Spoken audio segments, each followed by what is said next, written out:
नमस्कार दोस्तों, स्वागत है आपका पॉलिटिक्स वन पे। आज का जो टॉपिक मैं कवर करना चाहता हूँ वो है exodus of Hindus from Kashmir या फिर killing of Hindus from Kashmir. ये एक बहुत ही वाइडर इशू है, एक बहुत ही बड़ा इवेंट है जो कश्मीर में हुआ 1990 के दशक में। और इसके अंदर एक बहुत बड़ी एथनिक क्लींजिंग की कोशिश की है हिंदुओं की।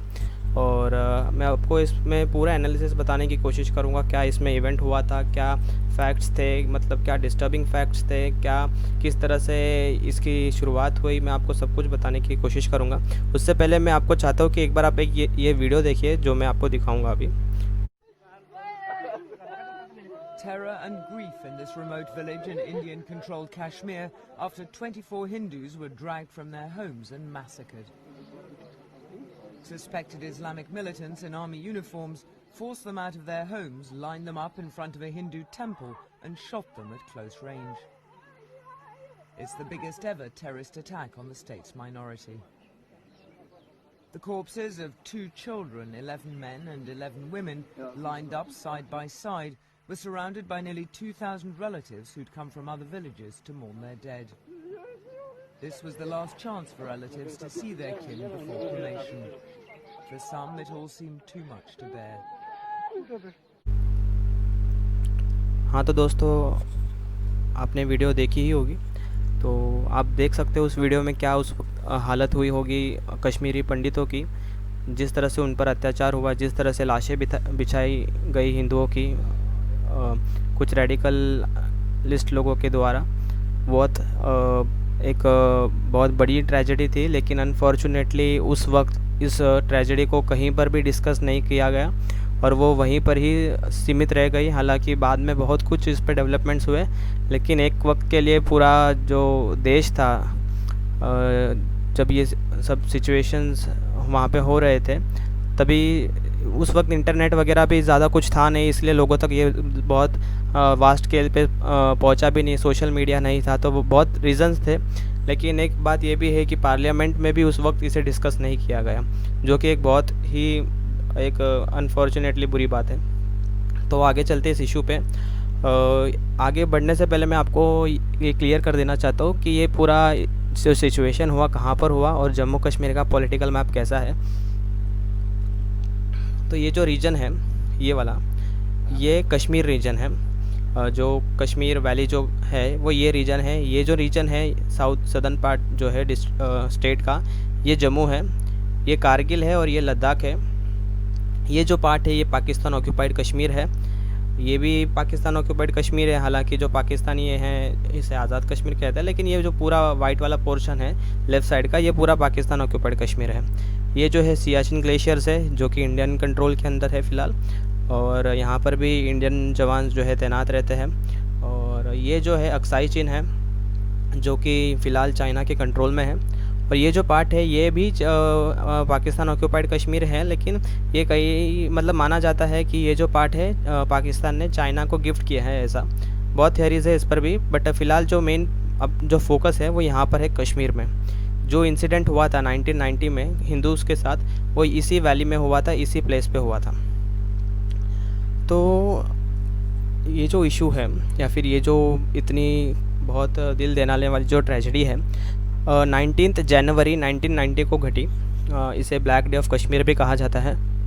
उस दिन रातों रात लगभग मिडनाइट रातों रात जब 19 जनवरी जब वक्त चालू हुआ, तो अचानक से ही, अचानक तो नहीं कहूँगा, इसे बिल्कुल भी अचानक नहीं था, लेकिन लगभग 3 से 6 लाख कश्मीरी हिंदू पंडितों को कश्मीर छोड़कर जाना पड़ा, एक ही दिन में जाना पड़ा। और वो उन्हें तो इतना भी वक्त नहीं मिला कि वो अपना सामान ले जाए साथ में। कुछ ज़रूरी कागज़ वगैरह है, डॉक्यूमेंट्स शायद वो ले गए होंगे, लेकिन जो सामान होता है, ज़रूरत की चीज़ें होती है, वो भी वो नहीं लेके जा पाए, सिर्फ अपनी जान बचाई उन्होंने, बस यही एक काम उन्होंने किया उस दिन। लगभग 3 से 6 लाख कश्मीरी हिंदू पंडित वहाँ से पलायन होने पर मजबूर हो गए। लगभग इस एक्सोडस में 700 के आसपास, उस वक्त उस पर्टिकुलर डे के आसपास लगभग 700 हिंदूज़ को मारा गया वैली में, और लगभग 100 से भी प्लस वुमेन्स के साथ ज़बरदस्ती जो है रेप्स हुए, और लगभग 280 टेम्पल्स को डिस्ट्रॉय किया गया। ये जो है डेटा विकिपीडिया पे भी आपको मिल जाएगा। और ये इतनी सारी चीज़ें जो हुई है सब हिंदुओं के साथ हुई, पंडितों के साथ हुई, और इसलिए हुई कि वो वहाँ पर माइनॉरिटी में थे, अल्पसंख्यक थे। इसके पीछे काफ़ी रीज़न्स हैं ये एक्सोडस हुआ क्यों। वैसे और भी कई चीज़ें हैं। जब ये एक्सोडस हुआ उस वक्त जो इस्लामिक रेडिकलाइजेशन है वैली में वो बहुत ज़्यादा था। मिलिटेंट्स हर जगह राइफ़ल्स लेके घूमने लग गए थे, इतना उनके मन से डर निकल गया था। रालिव, सालिव, गालिव मतलब कन्वर्ट, फ्ली और डाई, ऐसे जो नारे हैं वो मस्जिदों से, इस्लामिक इंस्टीट्यूशन से चलाए गए। रालिव मतलब कन्वर्ट, यानी जो हिंदूज़ हैं वहाँ पर वैली में उन्हें कहा था करके आप कन्वर्ट हो जाइए इस्लाम में। सालिव, या तो आप कश्मीर छोड़ के चले जाइए, या गालिब, या तो फिर आप मारे जाइए, ऐसा। तो बेचारे हिंदू जो पंडित थे उनके पास क्या ऑप्शन बचता, कन्वर्ट उन्हें होना नहीं था, और वो जान तो कोई भी बचा नहीं जाएगा, तो वो अनफॉर्चुनेटली उन्हें कश्मीर वैली छोड़ के जानी पड़ी। ओवरऑल अगर इसमें कुछ कहूँ तो ये एक ओवरऑल फुल फ्लेजेड इस्लामिक जिहाद था। एक रेडिकल आइडियोलॉजी की एक रेडिकल एक्टिविटी थी जिसमें हिंदूज़ को काफिर जो होते हैं इन इस्लाम, द नॉन बिलीवर्स और काफिर, तो हिंदू काफिर थे और ऊपर से माइनॉरिटीज़ में थे, तो उन पर एक ओवरऑल ये फुल फ्लेजेड जिहाद हुआ था।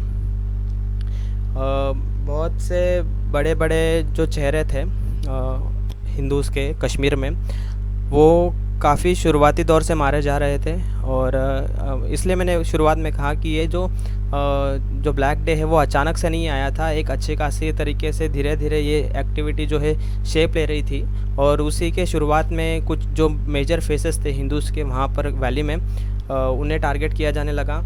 उसमें से कुछ बड़े बिजनेसमैन्स भी थे, कुछ एडवोकेट्स भी थे, और कुछ मेजर जो कुछ पॉलिटिशियंस भी थे, जो कि कई माने जाते हैं भारतीय जनता पार्टी उस वक्त में जब कश्मीर में नई थी, तो वहाँ के कुछ लीडर्स थे, उन्हें भी टारगेट किया गया था ओवरऑल। लेकिन हिंदूज़ को टारगेट किया गया था, ये एक क्लियर मैसेज था कि जो हिंदूज़ पंडित है वहाँ पर उन्हें टारगेट किया जा रहा था। तो ये एक्सोडस हुआ क्यों, ये मैंने आपको शुरुआत में ही बता दिया कि इसका एक प्राइमरी एंगल क्या है। और भी कई रीज़न्स है। जो 1980 से 1990 का जो टाइम था, हालांकि जो शुरुआत से ही जो टाइम था, कश्मीर का जो डेमोग्राफिकल एस्पेक्ट्स है उसमें हिंदूज़ जो है माइनॉरिटी में रहे हमेशा। जो मुस्लिम जो पॉपुलेशन है वो मेजॉरिटी में रही है। वहाँ पे जो पॉलिटिकल इंस्टेबिलिटी हुई उस वक्त, उस दौरान, वो भी एक बड़ा रीज़न है। और वो उसमें वही एक कारण भी है जिसके कारण वहाँ पे इस्लामिक रेडिकलाइजेशन काफ़ी फैला है कश्मीर में। और एक एंगल ऐसा था कि जो मुस्लिम्स जो थे वहाँ पर वैली में, कश्मीर वैली में, वो काफ़ी कंसोलिडेटेड थे, मतलब वो काफ़ी मतलब ग्रुप्स में थे, या फिर काफ़ी जैसे कि मोहल्ला बोलते हैं, मतलब पूरा जो रीजन था हर जगह वो ग्रुप्स में थे।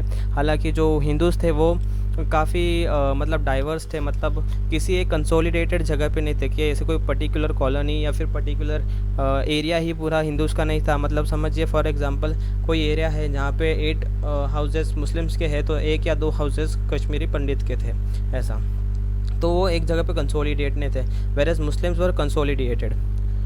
और भी इसमें कहीं भी और एक रीज़न है कि जो हिंदूज़ जो थे, हिंदू पंडित जो थे, वो काफ़ी एजुकेटेड माने जाते थे। वहाँ पर काफ़ी एक शांत समुदाय के, काफ़ी एजुकेटेड और वेल सेटल्ड कम्युनिटी मानी जाती थी। और वो जो हिंदू थे वहाँ पर वो अच्छी खासी पोजीशंस पे थे वहाँ पर, मींस जो गवर्नमेंट ऑफिसेस भी है तो वहाँ पे भी उनका अच्छा खासा एक इमेज था, एक पोजीशन थी। तो ऐसे काफ़ी रीज़न्स थे जिनके कारण जो हिंदूज़ है कश्मीर के अंदर, उन पे ये जो एक्सोडस है हुआ, और मजबूरन उन्हें अनफॉर्चुनेटली वहाँ से पलायन करना पड़ा। Why exodus of Hindus took place, वहाँ पे हिंदूज़ का जो एक्सोडस है क्यों हुआ। एक तरह से नरसंहार ही बोलूँगा तो गलत नहीं है, जेनोसाइड भी बोल दूँ तो शायद गलत नहीं लगेगा मुझे, बट वो क्यों हुआ। देखिए 1980 के बाद से ही वहाँ पे जो इस्लामिक रेडिकलाइजेशन है वो काफ़ी ज़्यादा हो गया। जो इस्लामिक वहाँ पे लीडर्स थे वो निज़ाम मुस्तफ़ा में बिलीव करते थे, जिसका मतलब जो है कश्मीर एक शरिया लॉ के अंडर रूल किया जाए। वो खुद को मोमिन मानते हैं, मोमिन in sense Muslims, and those who are non Muslims they are काफिर फॉर देम, यानी वो उनके लिए काफिर है। और उन्हें रहने का कोई अधिकार नहीं है वहाँ पे, या वो कन्वर्ट हो जाए इस्लाम में, जैसे कि मैंने कहा था शुरुआत में आपको दिखाया, या तो वो कन्वर्ट हो जाए, या फिर वो यहाँ से चले जाए, या तो फिर बीहेड हो जाए, यानी मारे जाए उनके हाथों। एक तरह से एथनिक क्लींजिंग की कोशिश की थी, हिंदुओं को वहाँ से पूरी तरह से मिटाने की कोशिश की थी। देखिए, मैं जानता हूँ ये मैं वीडियो बना रहा हूँ, लेकिन ये जो चीज़ें हैं मैं काफ़ी सही एंगल से दिखाने की मैं कोशिश कर रहा हूँ। सभी को पता है क्या रीज़न था इसके पीछे, लेकिन किसी ने कोशिश भी की होगी, पता नहीं कि, बट इसे सही व्यू से दिखाने की, पर मैं एक मेरे एंगल से कोशिश कर रहा हूँ जो मुझे दिखा इस पूरे इंसिडेंट में। तो वहाँ पे हिंदूज़ की जो है एथनिक क्लिनजिंग करने की कोशिश की गई थी, और वहाँ पर एक मतलब एक सेपरेट लैंड ऑफ मुस्लिम्स बनाने की कोशिश की थी, यानी ethnic cleansing of Hindus, why to create a separate land of Muslims, clear है। यूनिफिकेशन ऑफ उमा, यानी जो मुस्लिम कम्युनिटी है, उमा मीन्स कम्युनिटी, उनका यूनिफिकेशन, एकता उनमें लाने की कोशिश की थी। और मुजामिन इस्तफ़ा इन सेंस शरिया लॉ, और एक व्यू ऐसा भी है कि उन्हें जो कश्मीर है वो पाकिस्तान से मर्ज करना था, क्योंकि पाकिस्तान एक इस्लामिक नेशन है, उन्हें भी कश्मीर एक इस्लामिक लैंड बनाना था, और वो उसे मर्ज करना चाहते थे पाकिस्तान में। 1975 का जो टाइम था, एक बहुत बड़ा इवेंट हुआ। जो शेख अब्दुल्ला थे, वहाँ पे एक बहुत बड़ा फिगर रहे कश्मीर के पॉलिटिक्स में, लगभग 30-35 साल से वो 1975 में एग्री हो जाते हैं कि जो कश्मीर है उसे हम इंटीग्रेट करेंगे इंडिया के साथ। देखिए, कश्मीर जब शुरुआत दौर था राजा हरि सिंह के वक्त, तभी किसी के साथ भी नहीं था कश्मीर, वो एक अपने आप को अलग ही मानता था, ना भारत में ना पाकिस्तान में। लेकिन जो पाकिस्तान है, उन्होंने फिर बाद में पाकिस्तानियों ने वहाँ पर हमला किया, भारत की सेना वहाँ पर गई। होम मिनिस्टर जो सरदार वल्लभ भाई पटेल थे उस वक्त, उन्होंने राजा हरि सिंह से उस वक्त बातचीत की थी, और उनका मानना ऐसा था कि राजा हरि सिंह ने जब मदद के लिए पुकार की भारत से, तो होम मिनिस्टर जी जो थे सरदार वल्लभ भाई पटेल, उन्होंने यही कहा था, जब आप मानोगे कि कश्मीर भारत का हिस्सा है तो ही भारत की सेना वहाँ पर आएगी। और फिर उन्होंने माना था राजा हरि सिंह ने कि कश्मीर भारत का हिस्सा है, और तभी भारतीय सेना वहाँ पर गई, और वहाँ पे काफ़ी ऑपरेशंस हुए दोनों पाकिस्तान और इंडिया के बीच में, और जो पाकिस्तान ऑक्यूपाइड कश्मीर है वो उसी वक्त उनके हाथ में आया ऐसा। बट फिर भी बाद में काफ़ी इस पर पॉलिटिक्स हुआ, काफ़ी मतलब इंस्टेबिलिटी रही उस वक्त। बट फाइनली जब 1975 में जो शेख अब्दुल्ला है, उससे पहले 1975 के पीरियड पे शेख अब्दुल्ला वहाँ के पीएम माने जाते थे, यानी 2 विधान 2 निशान वाला जो सिस्टम है वो चलता था वहाँ पर। लेकिन बाद में 1975 में शेख अब्दुल्ला जी और late prime minister Indira Gandhi ji के बीच में अकॉर्ड होता है। वो दोनों मानते हैं कि जो कश्मीर है वो भारत का एक हिस्सा है, और शेख अब्दुल्ला वहाँ के पीएम भी बनते हैं। बट उन्हीं जब पीएम से सब अकॉर्ड होने के बाद जब सीएम वो बनते हैं, बट उसी वक्त से वहाँ पर एक इंस्टेबिलिटी होती है, पॉलिटिकल इंस्टेबिलिटी। और फिर वहाँ पर जो शेख अब्दुल्ला है वो रेडिकलाइजेशन का सपोर्ट लेने लगते हैं, वो इस्लामाइजेशन का सपोर्ट लेने लगते हैं वोट बैंक क्रिएट करने के लिए। और कुछ रेडिकल ऑर्गेनाइजेशंस है जैसे जमात इस्लामी जो आज भी है, Jammu and Kashmir liberation front, ये सब जो है उस वक्त फॉर्म हो चुके थे। बट ये जो 2 संगठन मैंने बताए हैं, उन्होंने अपोज़ किया था शेख अब्दुल्ला के डिसीजन को कि भारत में कश्मीर का विलय ना हो।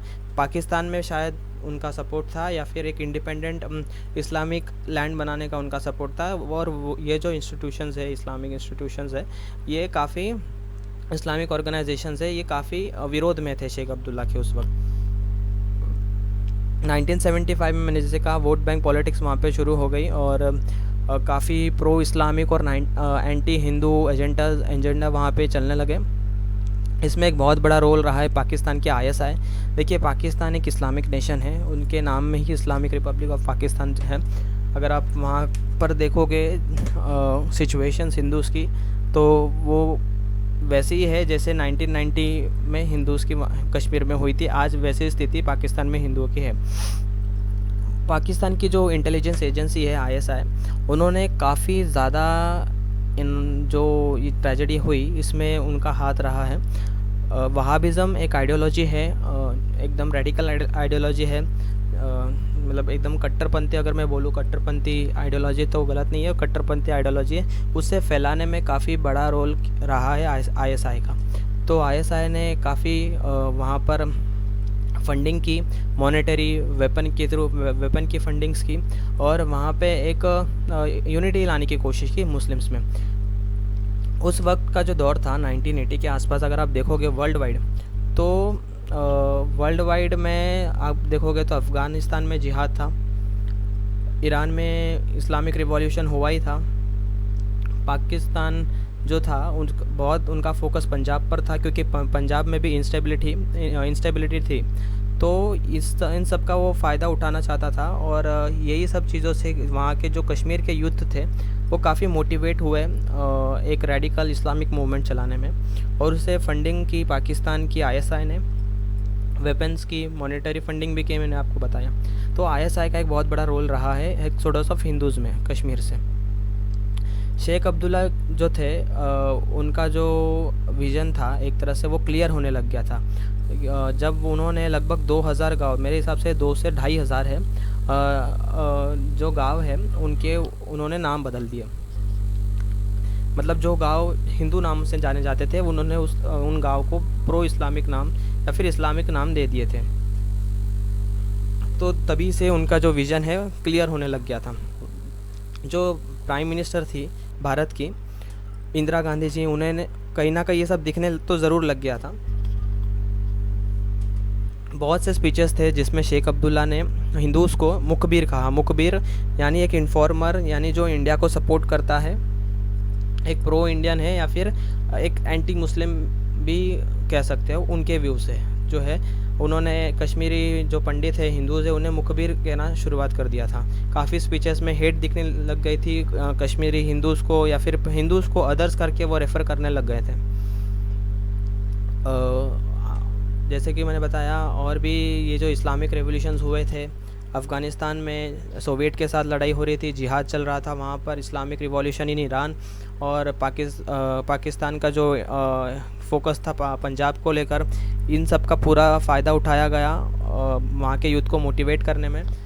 और उस वक्त एक बड़ी पॉलिटिकल डेवलपमेंट भी होती है कि जब 1986 की बात है ये आसपास की, जब वहाँ के जो प्राइम मिनिस्टर रहते हैं उस वक्त एक मतलब कहते हैं तख्ता पलट तो नहीं कहूँगा, लेकिन एक चेंजेस होता है, पॉलिटिकल चेंजेस होता है, जिसमें गुलाब मोहम्मद शाह जो रहते हैं वो इंदिरा गांधी जी के सपोर्ट से वहाँ के सीएम बनते हैं। और जो उनके ब्रदर इन लॉ रहते हैं उस वक्त फ़ारूक अब्दुल्ला, उनको वो रिप्लेस कर देते हैं from the post of CM.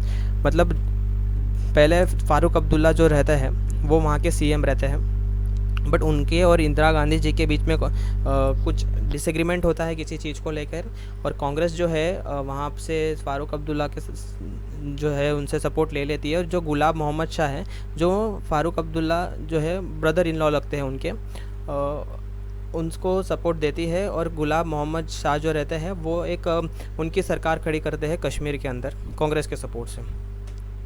But unfortunately जो इस्लामिक मूवमेंट है गुलाब मोहम्मद शाह उसे काफ़ी और ज़ोरों शोरों से आगे बढ़ाते हैं।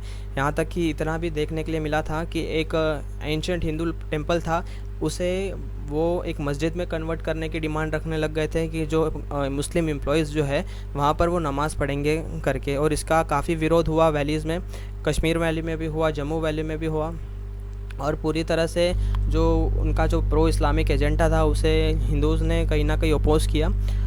और लेकिन ये बात क्लियर थी, जो गुलाब मोहम्मद शाह है उनका भी कहीं ना कहीं प्रो इस्लामिक एजेंडा था। ये बात एकदम क्लियर तब हुई जब 1986 में उन्होंने क्लियरली ये कह दिया कि इस्लाम ख़तरे में है। देखिए, इस्लाम ख़तरे में है इन सेंस उन्होंने एक तरह से अर्ज कर दिया था मुस्लिम्स को कि वो जिहाद करें। इस्लाम ख़तरे में है in sense the Islam is in danger and Muslims need to fight for Islam. Clear अगर स्टेटमेंट में कहूँ तो ऐसा ही है।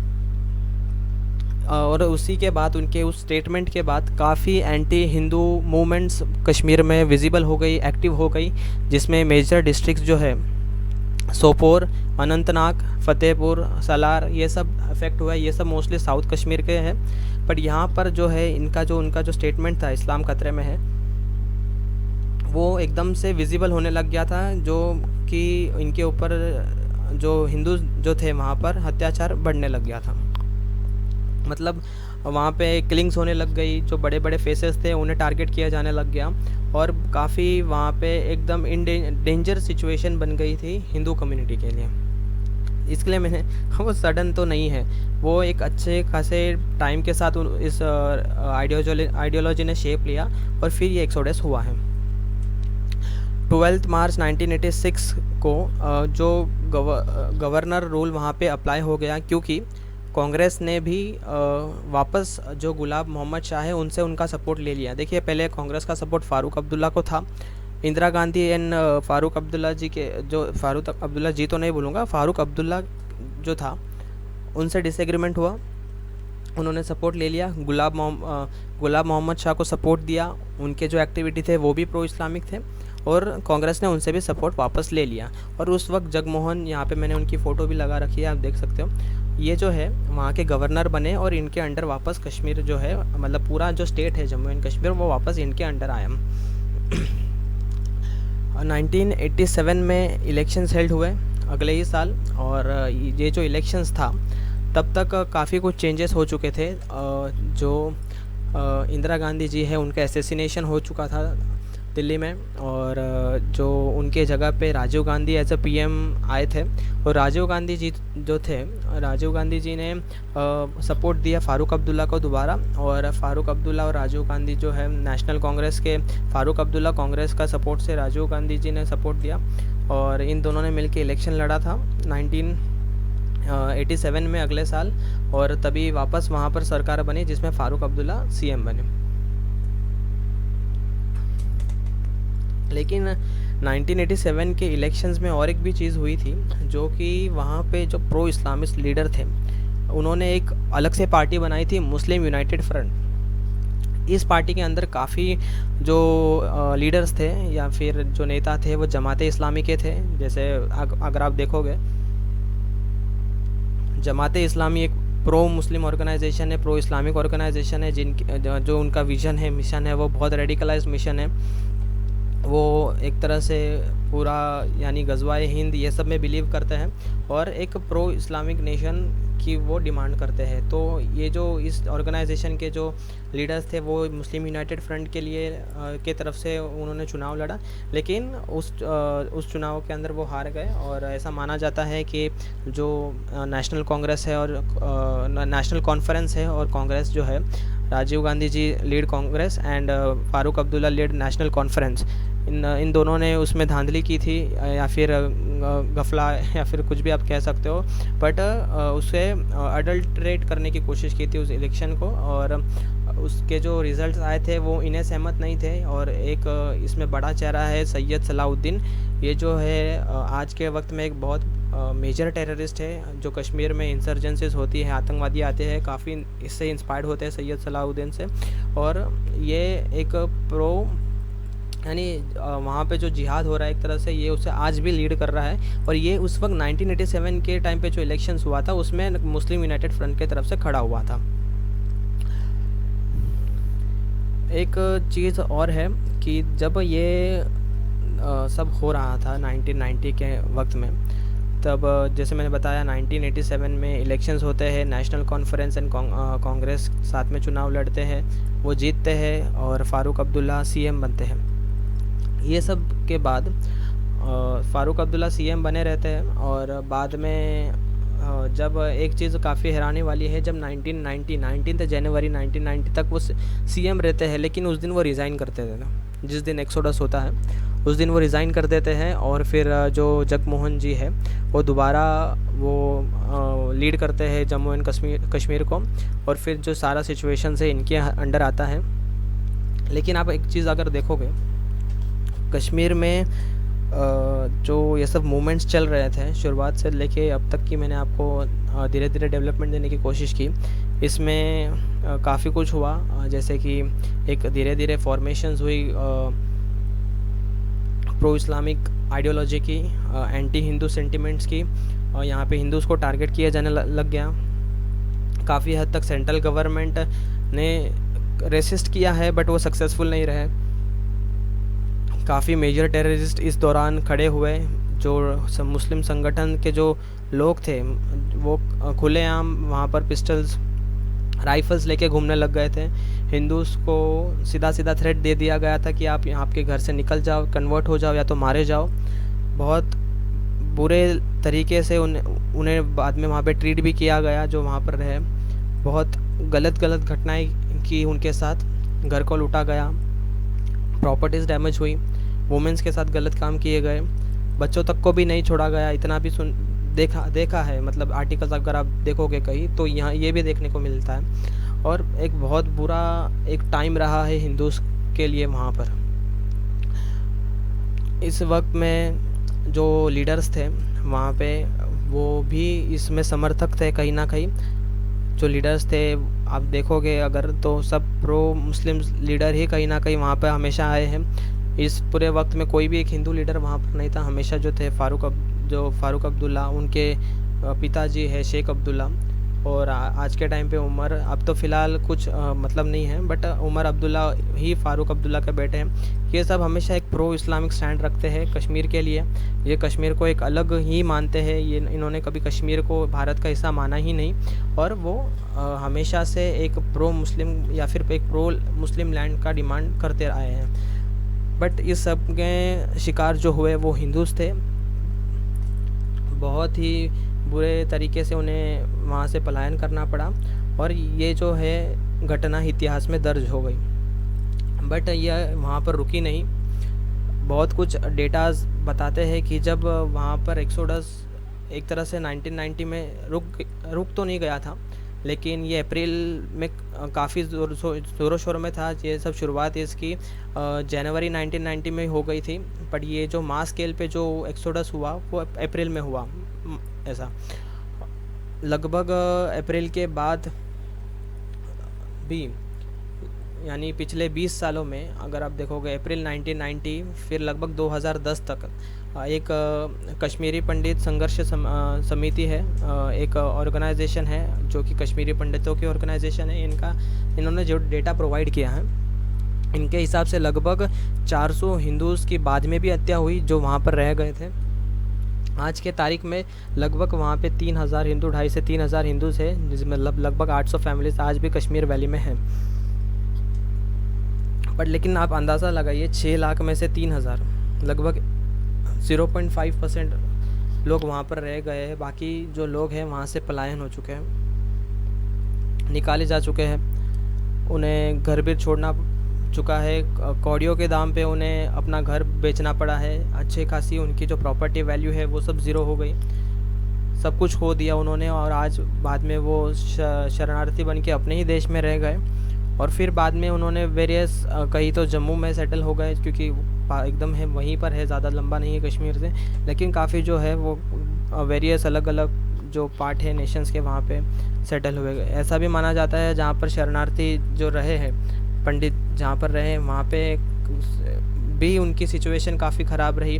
उन्हें सैनिटेशन प्रॉपर नहीं मिलता था, और कुछ की तो सांपों के काटने से भी वहाँ पर डेथ हुई है जो कैंप्स है शरणार्थी कैंप्स में वहाँ पर, और कुछ की एकदम पुअर कंडीशंस के कारण हुई है। यानी आप समझिए, एक वहाँ पे जो घर माने जाते थे कश्मीरीज़ के, वो काफ़ी बड़े थे। आप इमेजेस देखोगे वेब पर भी तो काफ़ी बड़े आलीशान जैसे घर थे, और कहाँ पे वो शरणार्थी कैंप्स, वहाँ पे उन्हें रहना पड़ा। कश्मीर एक वैली, यानी कहीं ना कहीं उसे स्विट्ज़रलैंड से भी लोग कंपेयर करते हैं, वैसी जगह छोड़ के एक शरणार्थी कैंप में उन्हें आना पड़ा just because of a radical ideology. एक बाद में रूट्स ऑफ कश्मीर एक ऑर्गेनाइजेशन है, उन्होंने एक पिटीशन दायर की 2017 में कि कुछ मर्डर्स हुए थे वहाँ पर 1990 के बाद, तो 215 के आसपास कुछ केस थे, उसे रीओपन किया जाए, री इन्वेस्टिगेशन हो, लेकिन सुप्रीम कोर्ट ने उस पिटीशन को डिनाई कर दिया, एक्सेप्ट नहीं किया। तो ये जो पूरा एनालिसिस था, ये मुझे लगा मैं आप तक मेरे एक व्यू से पहुंचाना ज़रूरी है। डेटा आपको सभी लोग देंगे, एक जो इवेंट था सब लोग बताएंगे, लेकिन एक आइडियोलॉजी इसके पीछे क्या थी, एक विचारधारा क्या थी, व्यू क्या था लोगों का इसमें, जो पार्टिसिपेट किया, जिन्होंने इस एक्सोडस को लीड किया, उनका व्यू क्या था, ये सब मैंने आपको मेरे तरीके से बताने की कोशिश की है। आज के टाइम पे भी काफ़ी डेवलपमेंट्स हुए हैं। आर्टिकल 370 वहाँ से हट चुका है, 35A वहाँ पे हट चुका है, वहाँ के डोमिसाइल में काफ़ी चेंजेस किए गए हैं और उम्मीद है कि कश्मीरी पंडित जो है वापस वहाँ पर सेटल होकर और उन्हें जस्टिस मिलेगा। सो जस्टिस फॉर कश्मीरी हिंदूज़ हमेशा से एक सभी हिंदुस्तानियों का एक नैरेटिव रहा है करके, जो कश्मीरी हिंदूज़ हैं उन्हें वापस जस्टिस मिलना चाहिए। उम्मीद करता हूँ आपको ये जो पूरा वीडियो है, पूरा एनालिसिस है, वो अच्छा लगा होगा और मैंने बस कोशिश ही की है आप तक ज़्यादा से ज़्यादा एक एंगल पहुंचाने की। तो धन्यवाद मुझसे जुड़ने के लिए। चैनल पे बने रहिए आगे भी। चैनल अगर मतलब आपको ये वीडियो अच्छा लगा होगा तो ज़रूर लाइक कीजिए, चैनल को सब्सक्राइब कीजिए। मिलते हैं अगले वीडियो में। अगर आपको वीडियो पसंद आया तो चैनल को सब्सक्राइब ज़रूर कीजिए और हिट कीजिए लाइक बटन को और जुड़े रहिए पॉलिटिक्स 1 चैनल के साथ। धन्यवाद।